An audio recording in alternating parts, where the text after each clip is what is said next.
En fait, comme vous voyez à l'écran, effectivement, on a notre ancien process de mise en tournée qui est assez complexe. Comme vous voyez, c'est la partie en orange en fait sur le slide. Et depuis la mise en place de PTV, on a pu simplifier vraiment cette partie-là avec l'outil qu'on a simplifié vraiment en 3 tâches aujourd'hui, donc qui sont très simples. Et la prise en main a été très rapide en fait par nos responsables d'exploitation. Ces personnes qui travaillaient depuis une dizaine, quinzaine d'années avec un mode opératoire un peu ancien. Et ils se sont très bien fait au nouvel outil puisque l'ergonomie en fait est assez bien pensée. On est proche des standards qu'on peut retrouver sous des logiciels classiques de Windows, etc. Et c'est vrai que ça leur permet d'avoir une prise en main très très rapide. Et on n'a pas eu de réfractaire en tout cas à ce changement-là puisque le logiciel permet de s'adapter très rapidement. Et au contraire, de ne pas perdre la main. Ça c'était un point qui était très important pour nous aussi. Le process, on voulait qu'il reste accessible à nos responsables d'exploitation, que ça soit eux qui décident si jamais ils ont des spécificités, ils sont capables de prendre la main et d'avoir une vraie valeur ajoutée sur ce qu'ils font. Et ça, c'était un point très important pour nous.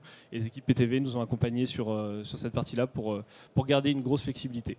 Très concrètement, la résistance au changement se trouvait au niveau de certains chauffeurs. Surtout, alors, pas forcément de la résistance, mais de l'inquiétude, puisqu'en fait, aujourd'hui, nos chauffeurs, et c'est encore le cas parce qu'on n'a pas encore tout modifié, mais nos chauffeurs gèrent leur tournée le matin. Quand ils arrivent en fait, sur les quais, les clients sont préparés. En fait, ils les gèrent dans l'ordre de leur tournée la plus logique par rapport à la circulation, leurs connaissances, les horaires, etc. Ça, on a gardé ça et on voulait vraiment que PTV nous laisse cette flexibilité le temps qu'on gère d'autres projets digitaux dans notre dépôt pour nous permettre ensuite de préparer différemment. Mais ils étaient donc justement très inquiets par rapport à cette partie-là. Et on a en fait commencé, le projet a pris, si je ne dis pas de bêtises, on a démarré en 2017.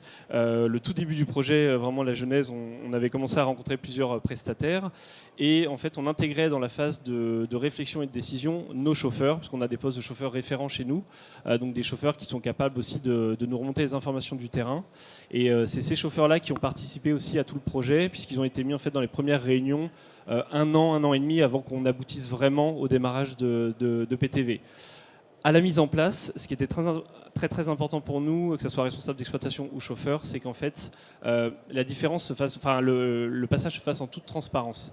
Et c'est ce qui s'est passé, puisqu'on a démarré en juillet, et on va dire que les tournées du 30 juin et celles du 1er et 2 juillet, il n'y a eu aucune différence pour nos chauffeurs, ça a été transparent, et ça c'était un point très important pour nous, le temps de concrétiser notre base de données, et qu'elle soit vraiment cohérente par rapport à la connaissance terrain de nos chauffeurs, puisqu'on les a aussi impliqués pour cette partie-là, parce qu'on avait besoin de remonter les informations. C'est eux qui ont réellement la connaissance, hein. C'est pas nous dans le bureau qui pouvons savoir si tel client est ouvert à 3h du matin ou si celui-là est ouvert qu'à partir de 8h.